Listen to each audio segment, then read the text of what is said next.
Good morning everyone. तो प्यारे बच्चों, आज हम क्या सीखने वाले हैं?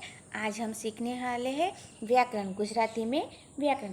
भाषा विवेक शा માટે। तो बच्चों, आप लोगों को पता है, हम लोग जन्म हमारा होता है, हम 2-3 साल में भाषा हमारे घर में ही सीख जाते हैं, हमारी जो मातृभाषा है रहती है वो। लेकिन वो उसका वर्ण, वाक्य, शब्द क्या है, वो हमें कहाँ से सीखने के लिए मिलता है?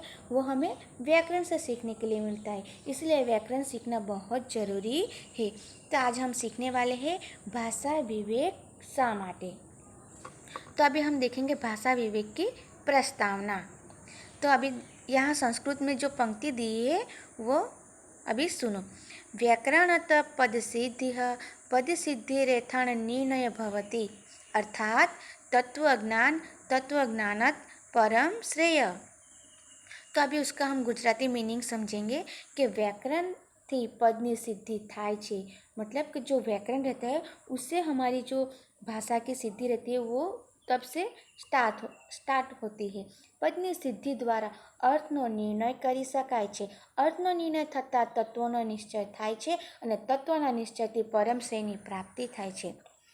अभी हम भाषा तो बोल देते हैं, लेकिन उसका शुद्धिकरण करना व्याकरण के हिसाब से हम नहीं सीख पाते। लेकिन जब हम व्याकरण सीख लेते हैं तो हमें सब पता रहता है। तो वैसे ही ये व्याकरण की सिद्धि से ही ये પદની શરૂઆત થાય છે। આપણે નિર્ણય કરી શકીએ છીએ, અર્થનો નિર્ણય કરી શકીએ છીએ અને તે પછી પરમ શ્રેયની પ્રાપ્તિ થાય છે।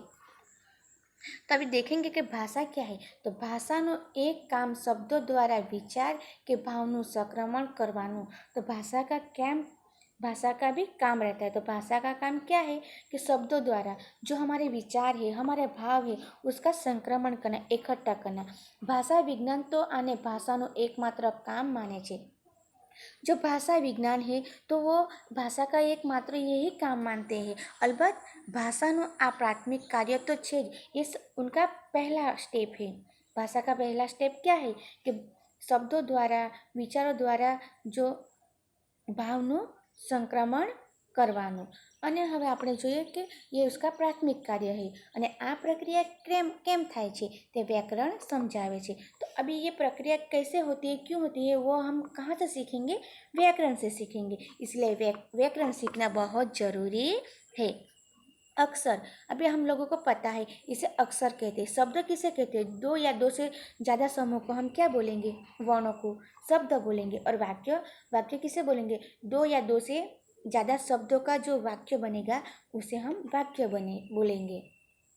अभी हम अक्षर किसको बोलेंगे? क है तो हम उसको क्या बोलेंगे? अक्षर। और शब्द क और म तो क्या हो गया? कम। तो वो क्या बन गया? शब्द। और वाक्य जैसे राम આવે છે તો આ શું બની ગયું? વાક્ય। તો વગેરેની રચના અને કાર્ય અંગેના નિયમો આપણને કોણ શીખવે છે? આપણને વ્યાકરણ શીખવે છે। એટલે વ્યાકરણ શીખવું ખૂબ જ જરૂરી છે। વર્ણ, પદ અને વાક્યના સ્વરૂપનો પરિચય આપનારું શાસ્ત્ર તે व्याकरण છે। जो वर्ण रहता है, पद रहता है, वाक्य रहता है, उसके भी बहुत सारे स्वरूप होते हैं। तो वो हमें कहाँ से सीखने के लिए मिलते हैं? वो व्याकरण से सीखने के लिए मिलते हैं। तो श्री के શાસ્ત્રી કહે છે, તમે ભાષા કે બોલીના શબ્દો પદોનું જેમ પૃથ્થકરણ, સ્પષ્ટીકરણ કે ખુલાસો છે તે વ્યાકરણ શાસ્ત્ર છે। जो हम भाषा बोलते हैं, हम वर्ण, पद, वाक्य, जो स्वरूप का हम सबका हम अलग अलग परिचय देते हैं ना, वो कहाँ से हम करते हैं? भाषा के बोली ने शब्दों परिचय આપણે કરાવીએ, એમનું સ્પષ્ટીકરણ કરીએ, એમનો ખુલાસો કરીએ, તો તે શું છે? તે બધું વ્યાકરણ છે, તે વ્યાકરણ શાસ્ત્ર છે। પરંતુ હવે ભાષા વિજ્ઞાન વ્યાકરણને એટલું વજૂદ અપાતું નથી। પણ હવે જો તમે વ્યાકરણને એટલું બધું મહત્ત્વ આપી શકતા નથી। કેમ? આપણે વ્યાકરણ ભૂલી ગયા છીએ। તો આપણે આપણી ટેક્સ્ટબુકમાં આપણે લેસન તો શીખીએ છીએ, તેની સાથે આપણે વ્યાકરણ શીખવું પણ ખૂબ જ જરૂરી છે। તો ભાષા તો પરંપરાથી વિકસેલી છે। ભાષા તો पहले से ही विकसित हुई है। व्यक्तिની જેમ સદા ગતિશીલ છે અને તે જ રીતે વ્યક્તિ કે સમાજના સરળ કે સંકલન વ્યવહારની સાથે કદમ મિલાવીને પોતાના રૂપ અને ગતિ બદલે છે. એના વેગને વિકાસને કોઈ જડ નિયમોમાં બાંધી ન શકાય. અલબત્ત એની ગતિવિધિને એની ચાલને સમજાવવા પૂરતો નિયમ જરૂરી વિચારી શકાય. तो बच्चों देखो, भाषा तो परंपरा से विकसित है. व्यक्ति के જેમ ગતિશીલ હોતા है, વ્યક્તિ જેમ બદલાતો જાય છે સમાજમાં સંકુલન સરળ વ્યવહારોની સાથે તે પોતાનો કદમ મિલાવીને આગળ વધે છે. તેના પોતાના રૂપ બદલે છે, ગતિ બદલે છે. એના વેગને વિકાસને કોઈ જડ નિયમોમાં બાંધી ન શકાય. એને આપણે બાંધી શકતા નથી. એ પોતાના હિસાબે ગતિશીલ બનતો જાય છે. અલબત્ત એની ગતિવિધિને એની ચાલને સમજાવવા પૂરતો નિયમ જરૂરી વિચારી શકાય છે. પાણીની કોઈ નીક કે નહેર અને ખળગળ વહેતા ઝરણા કે નદીમાં જેવા ફેર છે એવો અહીં ઘાટ છે. અને છતાં તે બંને આજના સમાજ જીવનમાં અવિભાજ્ય અંગ છે. એ ભૂલી ન શકાય. સામાન્ય વ્યવહારમાં તો ભાષા સરળ, સ્પષ્ટ, શુદ્ધ, શિષ્ટ, સંસ્કારી અને सुगम होनी चाहिए. मतलब जो सामान्य व्यवहार, हमारे जो नॉर्मल व्यवहार है, उसमें भाषा कैसी होनी चाहिए? भाषा सरल होनी चाहिए. कैसी होनी चाहिए? भाषा सरल, स्पष्ट, सबको समझ में आ जाए, शुद्ध, शिष्ट. शिष्ट मतलब कि अच्छी, ऐसी किसी शिष्टाचारी होनी चाहिए, संस्कारी होनी चाहिए અને સુગમ હોની चाहिए.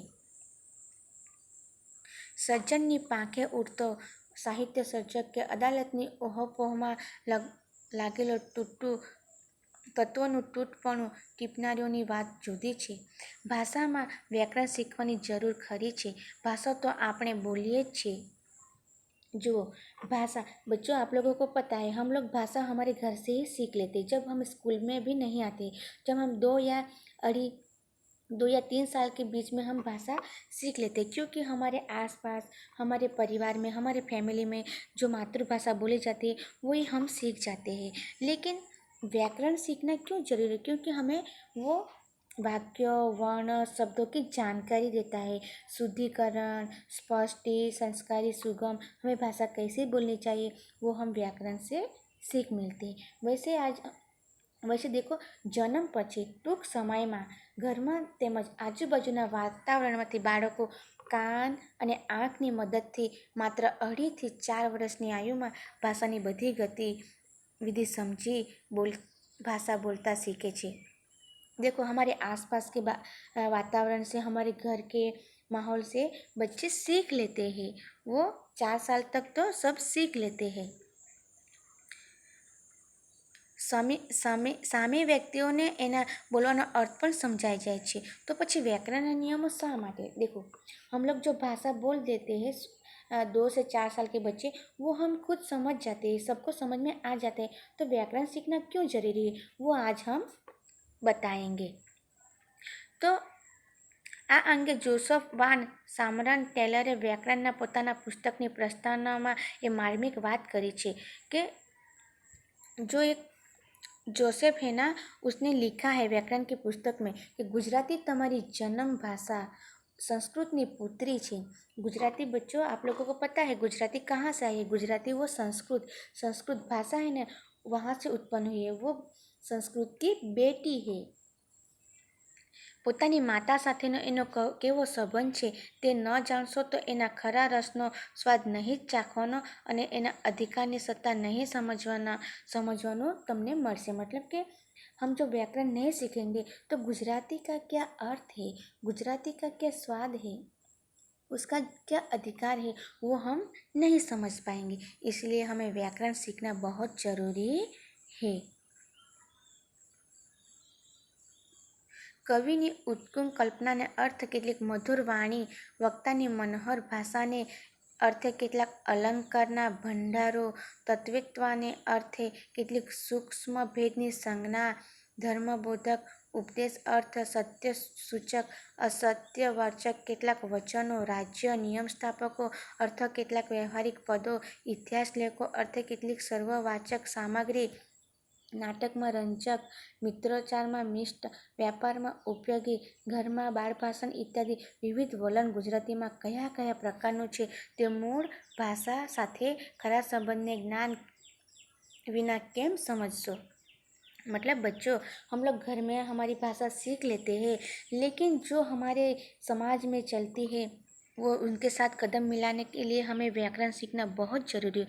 क्योंकि सत्य क्या है, असत्य क्या है, वचन क्या है, राज्य नियम के साथ राजनीति में कैसा भाषा का उपयोग किया जाता है, स्थापक ने अर्थे व्यवहारिक પદો, ઇતિહાસ લેખકમાં કેવા શબ્દોનો ઉપયોગ થાય છે, કેવા વાક્યનો ઉપયોગ થાય છે, નાટકમાં કેવા રંજકો મૂકવામાં આવે છે, મનોરંજન વાક્યો, મિત્રચારમાં આપણને કેવી વાતો કરવાની જોઈએ, કેવું વર્તન કરવું જોઈએ, વ્યવહારમાં કેવું ઉપયોગી છે, એ બધું આપણને ક્યાંથી શીખવું મળશે? એ આપણને ઘરમાંથી શીખવાનું નથી મળતું. ઘરમાં તો આપણને સિર્ફ આપણી માતૃભાષા અને બોલચાલ શીખવા મળે છે, તો એ બધું આપણને વ્યાકરણમાંથી શીખવું મળે છે.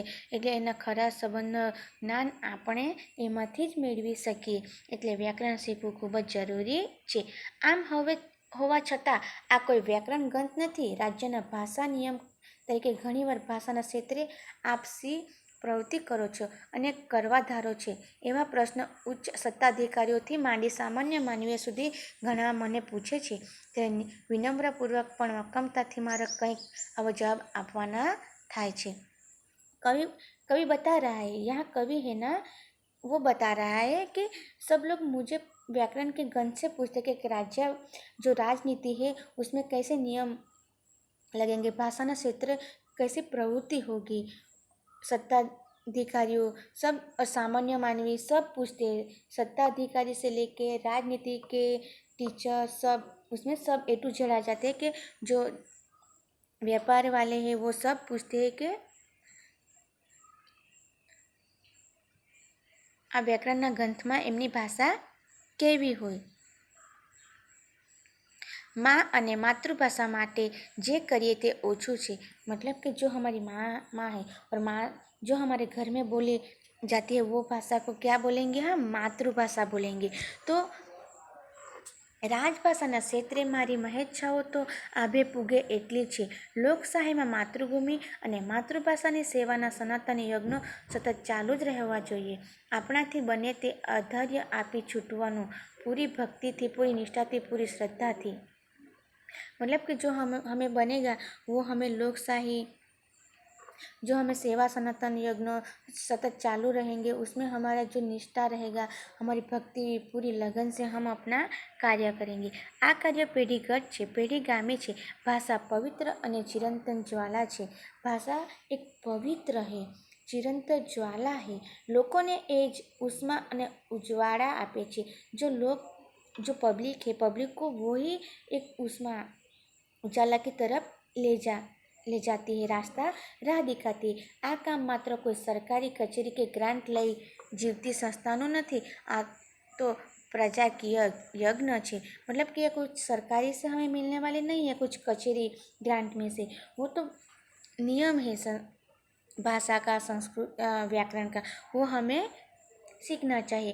प्राकृतिनो कोईपण दृश्य, उगती उषा, वैशाखनो बपोर, ढाळती संध्या के अजवाड़ी के अंधारी रात, प्रजानो प्रक्षोभ, अदालतनो उकड़ाट के समुद्रनी शांति मानवीने कोईपण क्षणे ढंढोळे, एना अंतर आत्माने हलावे, हचमचावे, त्यारे लोकशाहीमां एनी लागणीओनो, अनुभूतिओनो व्यक्त करी चिरंतन रूप आपनारू एनी पासे साधन कयुं? वो साधन कौन सा है? भाषा है. तो भाषाનું એકમાત્ર ભાષાનું ઋગ્વેદ કાળના ઋષિઓથી માંડીને આજની પેઢી સુધી સૌએ એ સાધન વાપરતા આવ્યા છે અને તેથી તો માનવ સંસ્કૃતિ પાંગરી છે. मतलब कि आदिकाल से जो ऋषि मुनि थे तब से भाषा का वो उपयोग करते आए हैं. राजनीति में भी उपयोग करते हैं, हमारे घरेलू काम में, हमारे स्कूल में हमें भाषा का ही हम उपयोग करते हैं. वेद काल में ऋषि भी वही उपयोग करते हैं. तो वो उसके हिसाब से आज की जो मानव संस्कृति है वो आगे विकसी है. કેટલાક વિદ્વાનો કહે છે ભાષાનો ઇતિહાસ એટલે સંસ્કૃતિનો ઇતિહાસ। એ જ છે મારો પણ જવાબ। मतलब कि कितने सारे विद्वान विद्वान मतलब कि जो महान कवि रहते हैं वो सब बोलते हैं कि भाषाનો इतिहास એટલે સંસ્કૃતિનો ઇતિહાસ છે। અને કવિ કા ભી યહી જવાબ है। લોકશાહીમાં તો ભાષા એક જ એકમાત્ર અધિકૃત સાધન છે। એને અસરકારક બનાવી તેમજ તાક્યું તીર મારી ધાર્યું નિશાન પાડી શકે એવી મમગામી બનાવવી જોઈએ। જગતભરમાં સંસદ ભવનોમાં અને રાષ્ટ્રસમૂહમાં સંસદની વાણી છે વિચારવાનું પરિવર્તન કરાવી શકે છે। એનું સ્વતંત્ર જાળવનાર એક ધારા પ્રયાસ પણ ચાલે છે। પરિણામે ભાષા ઘડાય છે। આપણા સંવિધાનને પ્રારંભમાં જ ભાષાવાર રાજ્ય રચનાઓની વાત કરી છે અને સંસદે ઠરાવ કર્યો છે દરેક રાજ્યની ભાષાને વાણીને જીવંત અને સ્વતંત્ર રાખવા, તેજેલી અને તેજસ્વી રાખવા, પ્રૌઢ અને ઋતંભરા બનાવવા લોકોને જગાડવા જોઈએ। ભાષા વિશે સભાન કરવા જોઈએ। भाषा प्रवृत्ति में शामिल करवा चाहिए। मतलब कि भाषा हर एक राज्यों की भाषा अलग अलग होती है तो वो अपनी भाषा को हमेशा के लिए कायम के लिए मजबूत बनाना, उसको तेजस्वी रखना, स्वतंत्र रखना, जीवित रखना, ये सब हमारी जनता का काम है। तो भाषा को सभान करना ही चाहिए। भाषा प्रवृत्ति में सबको शामिल होना चाहिए। આ કામ માટે ગુજરાત સરકારે પ્રદર્શન અને પરિસંવાદોની યોજના કરી છે। યુવાનો, વિદ્યાર્થીઓ, શાળા, કોલેજ, જનસમુદાય વચ્ચે જઈ આ પ્રદર્શનો, પરિસંવાદો ભાષા ભક્તિ જગાવશે।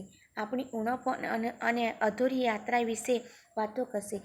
અઠેઠ દ્વારકા નહીં પણ આપણે આબે પહોંચવાનું છે એ સમજાવશે। ભાષા ભક્તિ એ ઝુંબેશ છે, આંદોલન છે, જહેદ છે। પ્રેમાનંદ, નર્મદ અને ગાંધીજીએ આરંભી છે, હજી ઘણી મજલ કાપવાની બાકી છે। અન્ય રાજ્યોમાં લોકોને પોતાની ભાષાના ગૌરવ, અસ્મિતા અને જાગૃતિ છે અને આપણને ત્યાં ગુજરાતમાં તે પૂરતા પ્રમાણમાં નથી। આ અણગમતી પણ વાસ્તવિક સ્થિતિ નિવારવાનો આ પ્રયાસ એક ઉકેલ છે। मतलब कि जो एक भाषा है, जो हमारी भाषा, वो युवानों, विद्यार्थी, स्कूल कॉलेज में जन समुदाय मतलब कि जुट बना के उसका प्रदर्शन करना चाहिए, उसका परिसंवाद रखना चाहिए। भाषा भक्ति को जगाना चाहिए। उसकी जो उणप है वो दूर करनी चाहिए, उसकी जो अधूरापन है वो दूर करना चाहिए। सब इकट्ठा होके उसके भाषा को जागरूक करना चाहिए। प्रेमानंद है, नर्मद है, गांधी जी है, ये सब ने ये आंदोलन चालू किया है और वो आंदोलन अभी तक चालू ही है तो वो अभी हमें पूरा करना चाहिए। भाषाना गौरव, अस्मिताने जागृत करवा જોઈએ। અને ગુજરાતમાં बच्चों गुजरात में उसकी कमी बहुत है तो उसका उकेल लाना चाहिए। आ બધું સમજાવવા શીખવા આ ભાષા વિવેક પુસ્તક છે। રખે કોઈ એને व्याकरणના ગ્રંથ માની લે છે। मतलब ये सिर्फ एक भाषा विवेक है, पुस्तक है। को भाषा क्या है, भाषा की शुद्धि कैसे करना चाहिए, भाषा क्यों जरूरी है, व्याकरण क्यों जरूरी है, ये हमें भाषा विवेक से जानने के लिए मिलता है।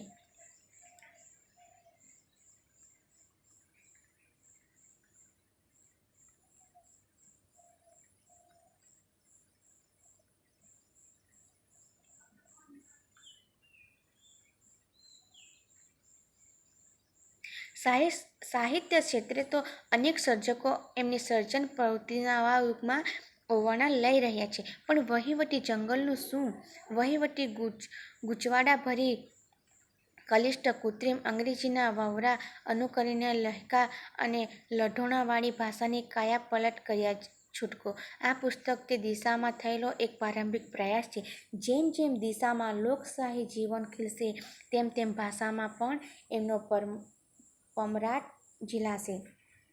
ભાષા દ્વારા લોકશાહીમાં પ્રાણ પ્રગટાવવા જેટલા પ્રયાસ થાય તે સદા આવકાર્ય થશે। मतलब कि भाषा में नए नए हमें नवचेतना लानी चाहिए, उसका प्राण प्रगटाना चाहिए, भाषा को आगे लाना चाहिए। आप पुस्तक की सामग्री तैयार કરવામાં कवि बता रहा है कि उसकी कचेरीની संशोधन शाखा ઘણી મહેનત કરી રહી છે। આ પુસ્તક બે વિદ્વાન પરમાર્શક શ્રી રતિલાલ નાયક અને શ્રી મોહનલાલ બી પટેલ ગુજરાતી ભાષા શિક્ષણ એમના સુદીર્ઘ અનુભવ અને શાસ્ત્રીય શિક્ષણ અભિગમનો પૂરો લાભ આપ્યો છે. તેમના સહયોગના કૃતજ્ઞતાપૂર્વક અત્રે याद करवा જોઈએ. हमें याद करना चाहिए इसे महान कवि को. भाषा कचोरीની પુસ્તક પ્રકાશ પ્રવૃત્તિના કેવળ વહીવટ અભિગમ નહીં ભૂલાતા વહીવટ તંત્રની ભાષાને ધોરણસરની બનાવવા આવશ્યક પ્રયાસ તરીકે મૂલવી સમર્થન તેમજ પ્રોત્સાહન આપતા સામાન્ય વહીવટ અભિગમ अधिकारियों कर्मचारियों પણ આભાર માનવો જોઈએ. हमें सबका आभार मानना चाहिए. भाषा कचोरी पुस्तक प्रकाशन को जो वहीवट तंत्र है उन सबका हमें आभार मानना चाहिए, उनको प्रोत्साहन देना चाहिए. मारी कवि बता रहा है कि मारी कचेरीના શ્રીમતી જ્યોત્સનાબેન શ્રી ઝવેરી સાથે અને અધિકારી કર્મચારીઓને જ મહેનત કરી તે પણ કૃતજ્ઞતાપૂર્વક ઉલ્લેખ કરવો ગણું છું. अभी बता रहा है આ દેશી રાજ્યનું સારું પાસું એ હતું કે તેમનો બૌદ્ધ વહીવટ ગુજરાતીમાં ચાલતો. એમાં એ वडोदरा, भावनगर, राजकोट वगैरह राज्यों में ये सब राज्य है तो वो दिशाओं में खूब अच्छी तरह से प्रचलित हुआ. એ જમાને में વડોદરા રાજ્યમાં રાજપત્ર એટલે કે જ્ઞાનપત્ર દેવનાગરી વાળા ગુજરાતીમાં પ્રકાશિત થયું હતી. राजभाषा देखो यहाँ गोंडल में गोंडलના મહારાજા ભગત સિંહે તો ભગવત ગોળા મંડળમાં જેવું શકવર્તી ભાષા કાર્ય કર્યું હતું. એટલે ગુજરાતને તો રાજભાષા વહીવટ ચાલે તેની નવાઈ નથી. પરંતુ આનું પરિણામ એ પણ આવ્યું કે ગુજરાતી ભાષા સ્થાનિક અસરો અતિશય ઊંડી ઉતરે છે. હવે જ્યારે ગુજરાતના ઇતિહાસમાં છેલ્લા 32 વર્ષના જીવનમાં ખૂબ ઉપયોગી અને વૈવિધ્યપૂર્ણ સીમાચિહ્ન આંકતું ગુજરાતી ભાષાવાળું વિશાળ રાજ્ય અસ્તિત્વમાં આવ્યું છે. अभी कवि बता रहा है कि उनको आशा है कि उसकी जो ये पुस्तक है वो अच्छी लगी होगी. तो उसका नाम है कालिदास त्रिवेदी. उत्तरायण 2049 14 जनवरी 1993 और गांधीनगर. कालिदास त्रिवेदी भाषा नियमक. तो बच्चों ये सिर्फ हमें ये पता जानने के लिए है कि भाषा क्या है. हम घर में बैठे भी भाषा सीख सकते हैं, लेकिन जो घर की भाषा और जो हम स्कूल में पढ़ते हैं जो व्याकरण की भाषा वो थोड़ी अलग है. व्याकरण की भाषा में हमें नीति नियम सिखाएंगे, कायदा कानून, किसके साथ मित्रों के साथ कैसे बातें करना, वहीवट कर्मचारी के साथ कैसे बातें करना और ये सब हमें भाषा सिखाते हैं. धंधा व्यापार में कैसे भाषा का उपयोग करना ये सब हमें भाषा व्याकरण से ही सीखने के लिए मिलते हैं. इसीलिए बच्चों ये भाषा विवेक का आज का टॉपिक था. Okay, thank you.